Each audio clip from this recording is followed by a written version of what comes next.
Oh Senhor, aleluia. Ó Deus.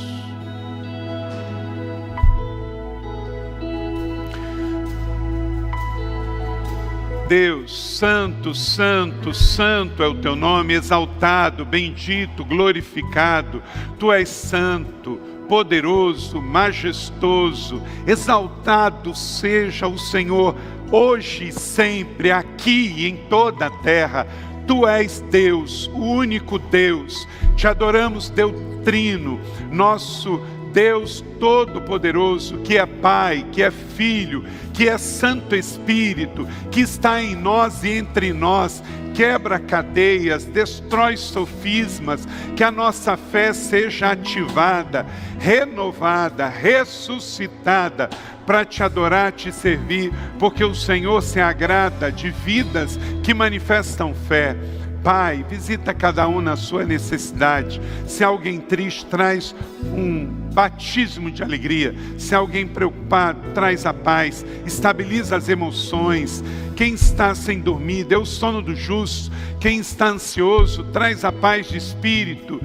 Ó Deus, entregamos a Ti nossa vida, fala conosco, use a minha vida, libera uma palavra através da minha vida para entregar em cada coração aqui hoje, dos que estão em casa, dos que acompanham pela internet, dos que estão aqui nesta casa de família, nesta casa de adoração. Eu oro no nome poderoso de Jesus. Amém e amém. Pode sentar. Ressuscite a sua fé. Esta é a palavra que Deus colocou no meu coração hoje para ministrar para você. Vamos dizer isso juntos? Ressuscite sua fé. Ressuscite a sua fé. Malaquias é o último livro do Velho Testamento. Você já leu Malaquias, não já? Obviamente. Então você leu 38 livros, aí você chega em Malaquias. Embora que são apenas 4 capítulos, a gente tem em Malaquias uma palavra que, num primeiro momento, a gente fica muito preso ao Velho Testamento quando a gente lê esse profeta menor. Mas há muitos princípios para ativar a nossa fé bíblica apostólica hoje neste livro. E eu queria que você lesse Malaquias 1:7 comigo. Abra sua Bíblia aí. Malaquias 1:7, último livro do Velho Testamento. Você que nos visita hoje, se você tem um celular aí, talvez você não tenha uma Bíblia impressa, mas pega aí no seu celular e lê. A Bíblia é eletrônica, você em casa também. Malaquias capítulo 1, verso 7. Uma palavra do profeta confrontando o povo de Israel. Olha só. Trazendo comida impura ao meu altar. E mesmo assim ainda perguntam: de que maneira desonramos? De que maneira te desonramos? Ao dizerem que a mesa do Senhor é desprezível. Que o Senhor aplique essa palavra no meu e no seu coração. O profeta então está questionando o povo de Israel por entregar uma meia adoração, por fazer um sacrifício de qualquer maneira. Vamos tirar aqui o contexto, que não é mais o contexto nosso da pós-modernidade, aqui do século 21, de uma igreja evangélica, porque nós não temos mais um altar específico para trazer a farinha, a rolinha, ou o cordeiro, ou o bezerro. Não temos mais. Mas o princípio é o mesmo. A adoração continua, amém? A forma de adorarmos mudou. Antigamente, o levita chegava com a oferta do povo e entregava diante do altar, conforme a oferta e conforme as posses da pessoa que estava ofertando. Hoje nós não temos mais esta forma de expressar a adoração, mas adoramos o mesmo Deus, Ele está em espírito entre nós, e agora nós adoramos com a vida, com o louvor, com a nossa oferta financeira, com o nosso ministério, com as nossas mãos, com o nosso corpo. E da mesma maneira que no tempo do templo em Jerusalém, não era qualquer animal que servia, não poderia se trazer algo contaminado para entregar para o altar, também há algo que temos que fazer aqui no dia de hoje, que é a nossa oferta de adoração, oferta financeira, oferta ministerial, oferta de louvor, os que tocam, os que cantam, precisam fazer isso dentro do princípio de uma oferta pura diante de Deus. E essa consciência, gente, só tem quem está com uma fé viva e ativa. Porque quem não está, oferece a Deus qualquer coisa. Ele senta e toca qualquer coisa. Ele sobe no altar e canta qualquer coisa. Ele prega qualquer coisa. Ele serve de qualquer jeito. Chegou o momento da oferta, ele procura qualquer recurso e entrega. Isso não pode ser feito na vida de um homem, de uma mulher que ama o Senhor e que quer entender que a fé exige o melhor. É a hora da oração, então vou fazer o meu melhor. É a hora da adoração, eu vou fazer o meu melhor. É a hora da entrega, da oferta financeira, eu vou fazer o meu melhor. É a hora de servir no ministério, eu vou fazer o meu melhor. É a hora de jejuar, eu vou fazer o melhor. Por quê? Porque o princípio permanece. O profeta confronta o povo, trazendo comida contaminada no altar, e vocês ainda me perguntam, quando que vocês estão negligenciando ou profanando a presença do Senhor? Quando que vocês estão, que maneira que vocês estão desonrando o Senhor? Pergunta o profeta. Quando vocês trazem algo desprezível à mesa do Senhor. Então, entendendo o contexto aqui da lei e olhando de forma mais profunda, tirando esses aspectos religiosos e culturais, temos aqui uma palavra poderosa para a minha vida hoje, aqui em São José dos Campos, para você e onde você estiver. O Espírito nos encoraja a que, como igreja, como cristão, possamos descobrir um nível mais profundo e íntimo da nossa fé. É hora de levantar o padrão. Diga comigo, levantar o padrão. Faz assim, ó. Levantar o padrão. Para Deus, eu e você podemos fazer as coisas de várias maneiras, mas nunca de qualquer jeito. De várias formas, mas nunca de qualquer maneira. Podemos adorar o Senhor com vários tipos de música, mas nunca com qualquer música. Podemos adorar a Deus com vários tipos de ministérios, mas nunca de qualquer maneira.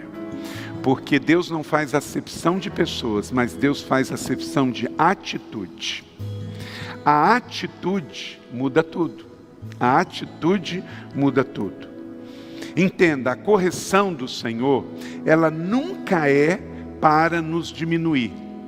A correção do Senhor nunca é para nos prejudicar. Toda vez que você lê na Bíblia um texto duro como esse, é para o seu crescimento. É para o nosso crescimento. Por isso que muitas vezes o homem humano natural, ele não quer ler a Bíblia, porque ele sabe que talvez hoje é a única literatura que o corrige. Você já viu a quantidade de livro que se vende por aí de autoajuda? Porque as pessoas já sabem que vão ler algo que vai agradar para elas. Por que muita gente só vê porcaria na internet, nos filmes, na TV? Porque quer ouvir algo que deixe ela confortável, e se ela está no pecado, não vai mexer nisso, ela continua no pecado. Eu te dizer hoje, só a Bíblia e uma igreja saudável confronta as pessoas para o crescimento.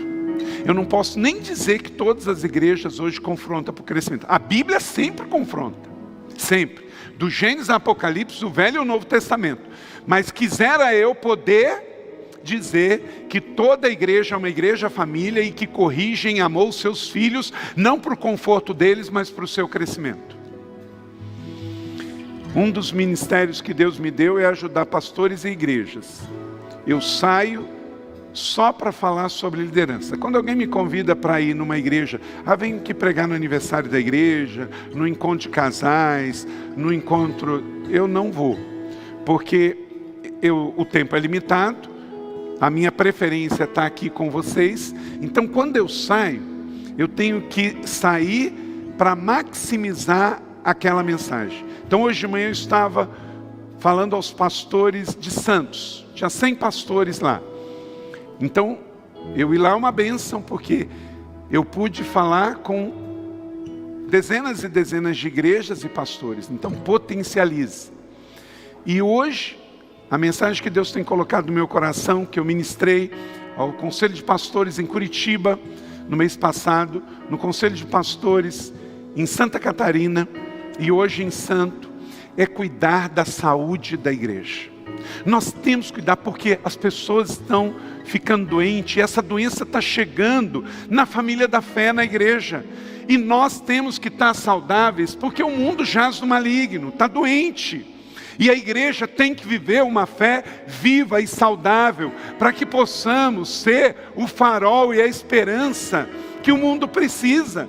Porque, gente, se a igreja deixar de ser o sal da terra, a luz do mundo, ser saudável, ser igreja, família, o que vai restar? O mundo jaz no maligno, a política está de cabeça para baixo, a saúde está em crise, os relacionamentos são descartáveis, tudo é por dinheiro. O mundo está virando uma competição só, é criptomoeda, é aplicações mirabolantes, é as pessoas acharem que vão ficarem ricas de um dia para o outro, e por isso vende a alma para o inimigo. Então a igreja não pode deixar de ser igreja e ser saudável, e levar o povo a ler a palavra e a renovar a sua fé.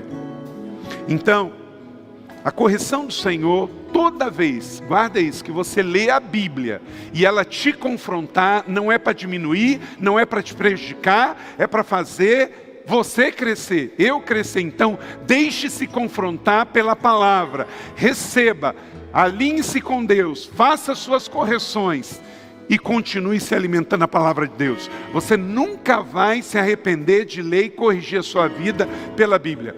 Corrija os seus relacionamentos, corrija a sua casa, sua língua, seu comportamento pela palavra de Deus. A Bíblia não é um livro arqueológico de fé, a Bíblia é um livro de fé viva e renovada, de fé, palavra rema.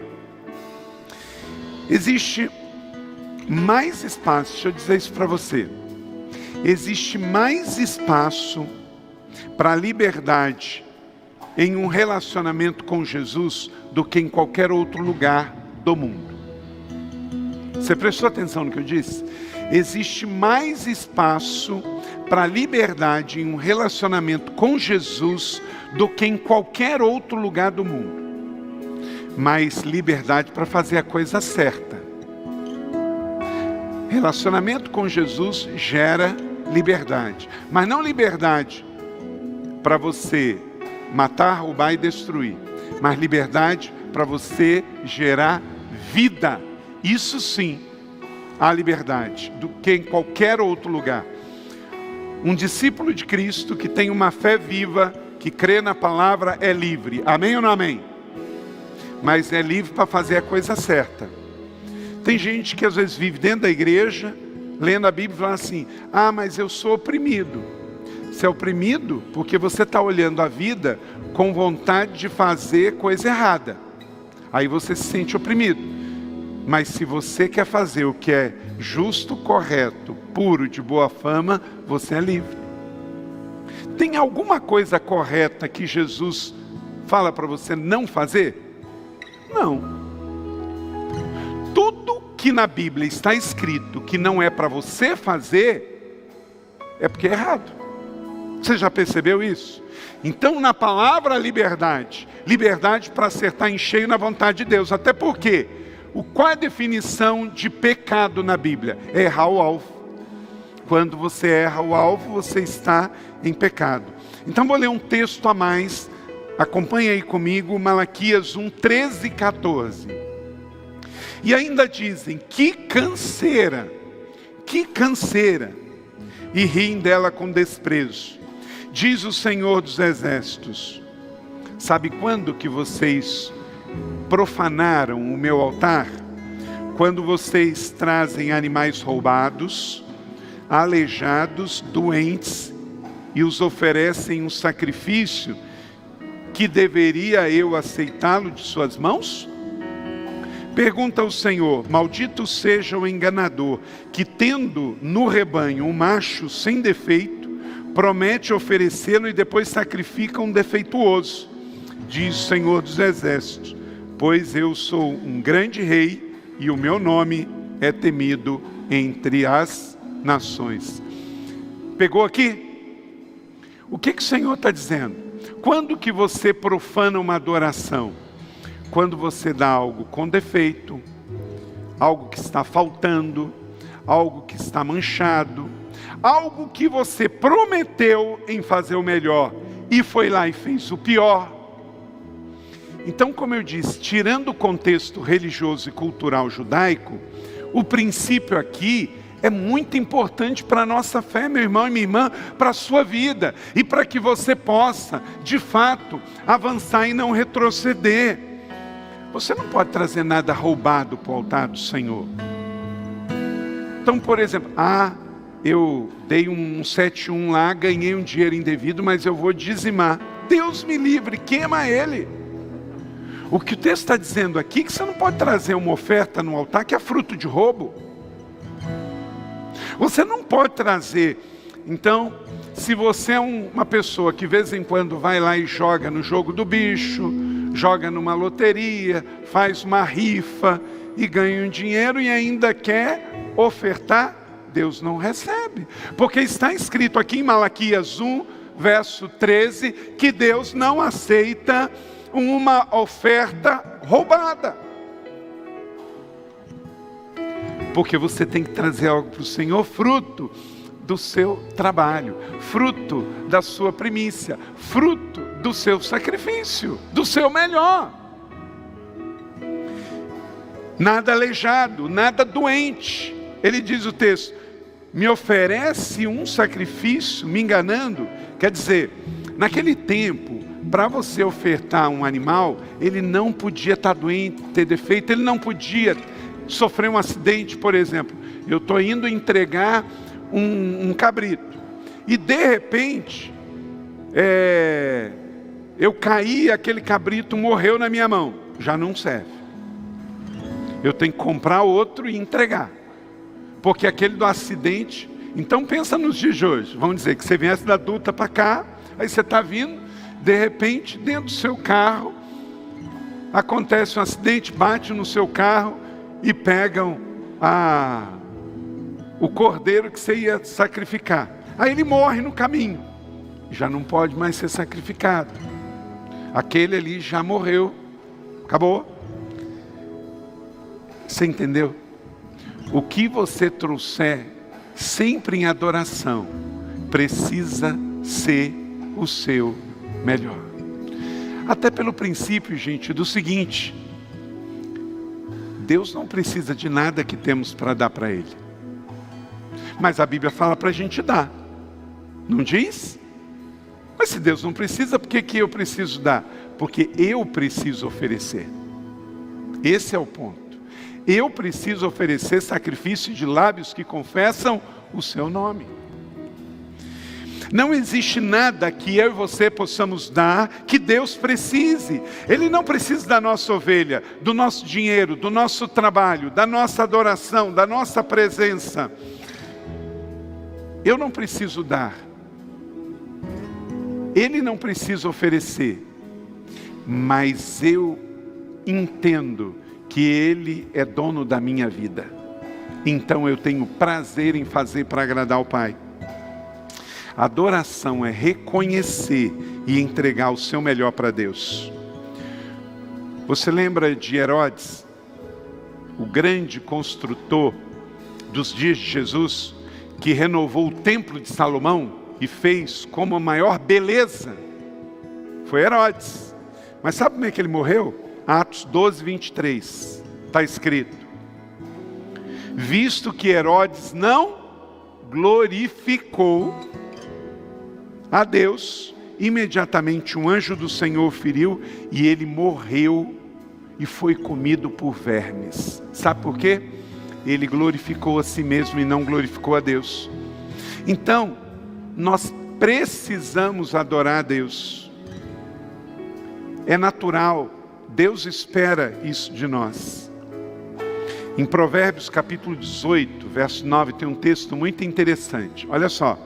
Quem relaxa em seu trabalho é irmão que o destrói.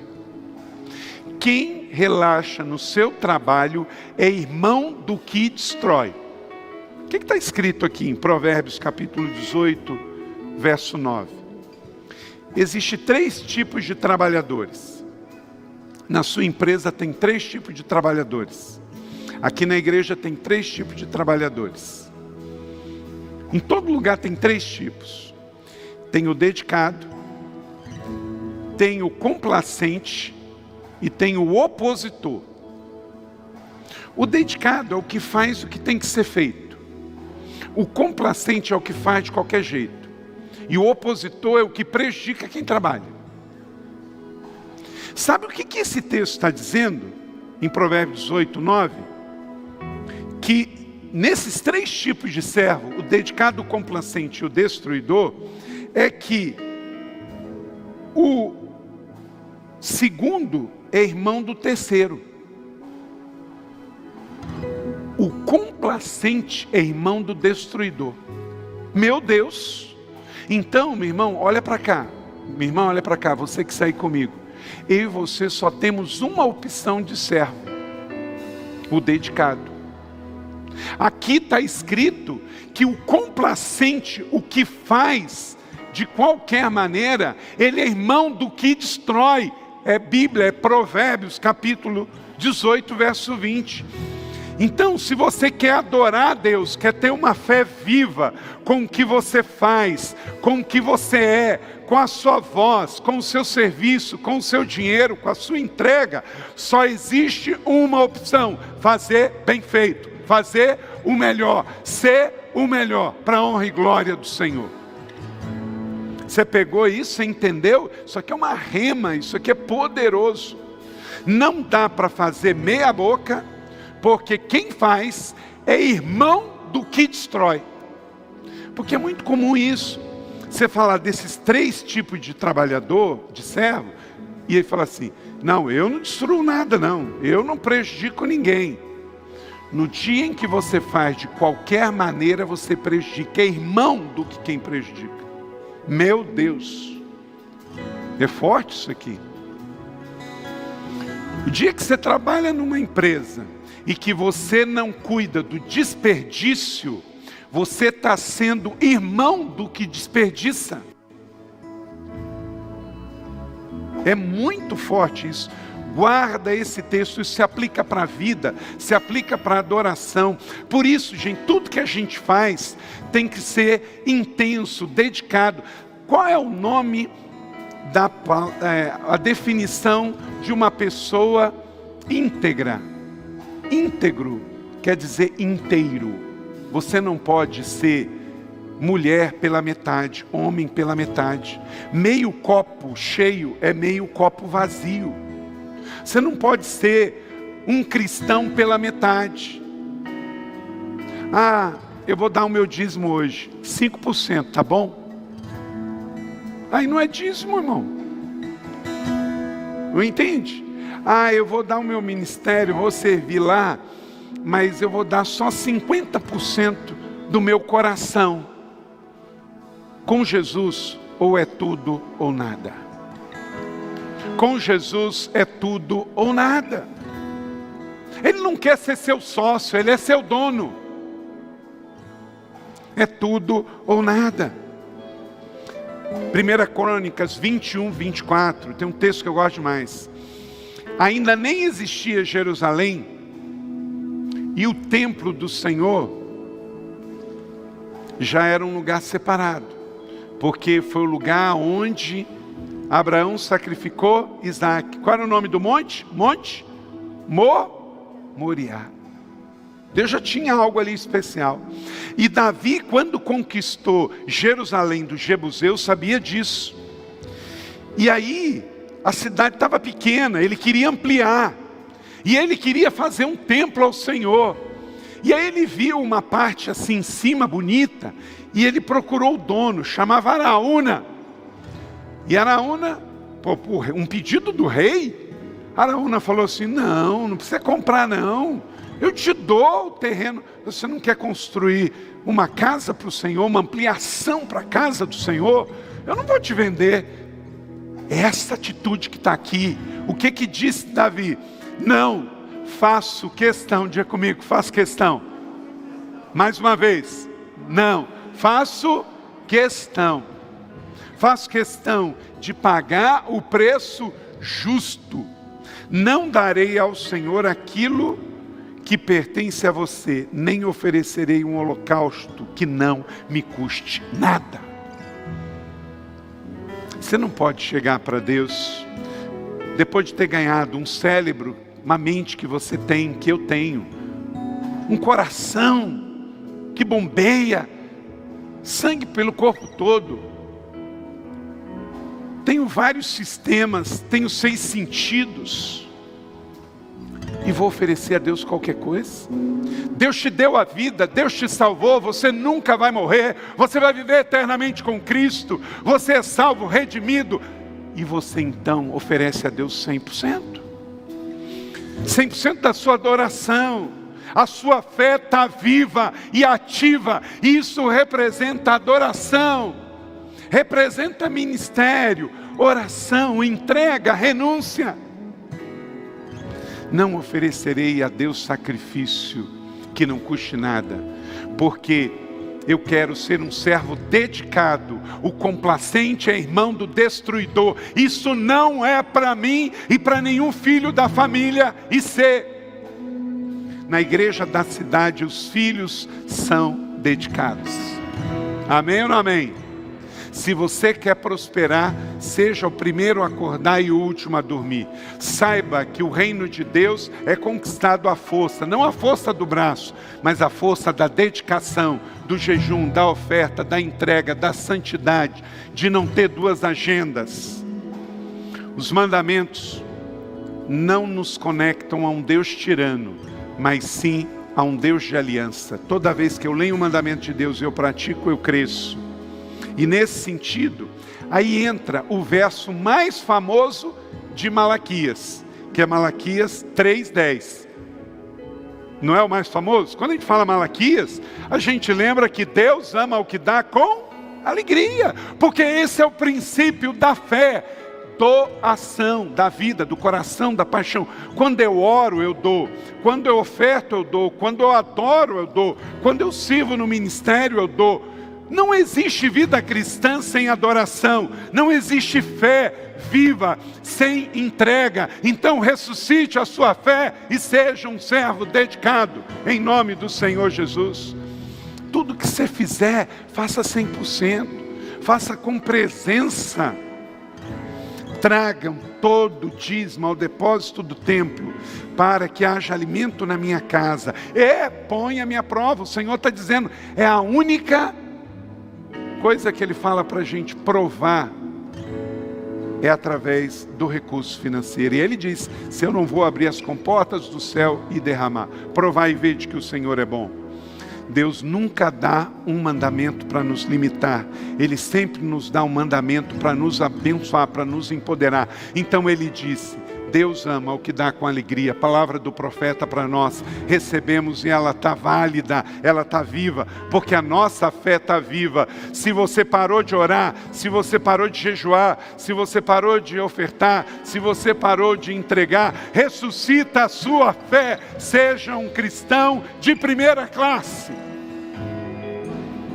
A fé cristã não é resultado do esforço, é resultado da entrega. Você pode dizer isso comigo? A fé cristã não é resultado do esforço, da entrega. Entrega a Deus seu coração. E é interessante que às vezes tem gente que fala assim, não, mas o Novo Testamento não fala para a gente dar não. Ué, o que Jesus disse em Mateus, é Evangelho, 22, 21. De César, deem o que é de César. E a Deus o que é de Deus. Então como é que não tem que entregar? Acabou esse versículo aqui, passou a régua. Esse versículo passou a régua. A César o que é de César. Está falando de imposto. Temos que pagar imposto. A Jesus o que é de Jesus. O que é de Jesus? O dízimo, a oferta, a primícia. Certo? Então, meu irmão, ou você vai ouvir vozes, ou você vai ouvir a voz. Ou você vai ouvir o mundo, ou você vai ouvir o Espírito. Na sua conta, tem o que pertence ao governo e a Deus. Cuidado para não roubar nem o governo e nem a Deus. Fique na sua conta com aquilo que é seu. E a parte que é de Deus, Ele ainda deixa a maior parte conosco. Ele só nos ensina a entregar a parte dele para que Ele receba em primícia, em adoração. Fé não é apenas para ver milagres. Fé é também para desenvolver um relacionamento pessoal de amor com Deus. E isso quer dizer entrega. Não ofereça a Deus nada morno, nada pelo meio, nada pela metade. Não seja meia boca. Apocalipse 3,16 diz: assim, porque você é morno, nem frio nem quente, eu estou a ponto de vomitá-lo. Então, seja um cristão de fé viva. Ressuscite a sua fé. Seja um servo dedicado. Seja um cristão de primeira classe. Viva uma fé viva, ativa. Onde você estiver, diga: Senhor, eis-me aqui. Eu estou presente. E assim você poderá ver o que está no Salmo 34:8. Provem e vede que o Senhor é bom. Como feliz aquele que nele refugia-se. Quer dizer, provem, experimentem, vejam como o Senhor é bom. Você vai ter testemunho para contar de como feliz é aquele que nele se refugia. Então não viva pela metade. Hoje é dia, quarta da família, de você restaurar a sua fé. Porque sem fé é impossível agradar a Deus. Hebreus 11:6. Ele se agrada daquele que se aproxima dele com fé. Você recebe essa palavra da fé?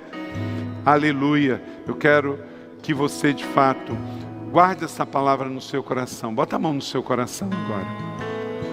E diga assim comigo: Senhor, eu creio, eu recebo esta palavra da fé. E eu me comprometo a sair daqui e viver uma fé viva, ativa e abençoadora. Em nome de Jesus. Glória a Deus.